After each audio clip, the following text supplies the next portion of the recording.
Tous, sur cette petite vidéo, nous allons essayer de déterminer graphiquement les antécédents d'un point par une fonction f. Donc, vous remarquez sur votre droite, il y a un repère dans lequel on a tracé une courbe, qui est la courbe représentative de la fonction f. Donc on peut, voilà, c'est cette courbe qui fait une sorte de zigzag, comme ici, et on va lui donner un nom, on va l'appeler la courbe de f, donc c'est comme courbe, f comme fonction f. Donc vous avez sur ce repère deux axes, l'axe qui est en rouge, qu'on appelle aussi l'axe des x. Il a un nom, c'est l'axe des abscisses. L'axe des abscisses. Voilà.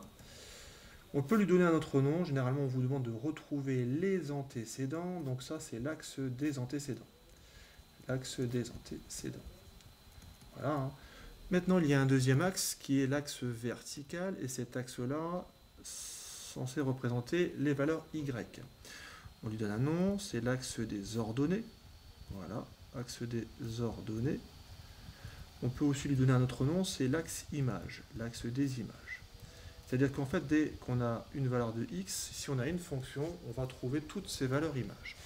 Donc dans la question, c'est déterminer les antécédents de 2. En effet, un point peut avoir plusieurs antécédents. Donc si nous cherchons les antécédents, nous recherchons forcément un x. Donc nous ne le connaissons pas, ce que nous connaissons, c'est forcément y. Ici, y est égal à 2. Donc ce que nous allons faire, c'est nous positionner sur la valeur y qui est égale à 2. Donc sur l'axe, forcément, image, donc on a y qui est égal à 2. Et nous allons forcément tracer, puisque nous recherchons un x, une horizontale passant par ce point 2. Donc on y va, on trace une horizontale qui est forcément parallèle à l'axe des abscisses. Et nous avons 3 points d'intersection avec la courbe. Comme je l'avais dit, nous pouvons avoir plusieurs antécédents pour un seul et même point.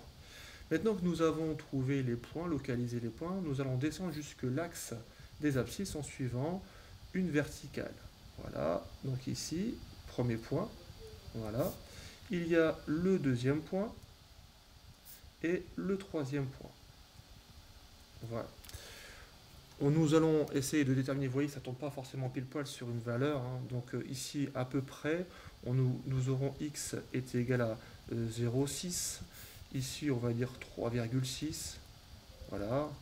Et le dernier, on va dire x est égal à 6,9.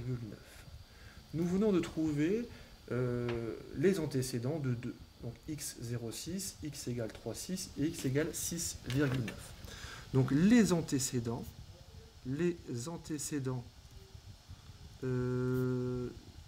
y qui est égal à 2 par la fonction f, sont x qui est égal à 0,6, on a aussi x qui est égal à 3,6 et x qui est égal à 6,9. Nous pouvons aussi écrire, forcément puisque ça rejoint l'histoire d'une image, que f de 0,6, donc l'image de 0,6 par la fonction f, c'est forcément 2. L'image de 3,6 par la fonction f, c'est aussi 2. Et enfin, l'image de 6,9 par la fonction f, c'est aussi 2. Donc voilà, donc nous venons de déterminer graphiquement les antécédents d'un point par une fonction f.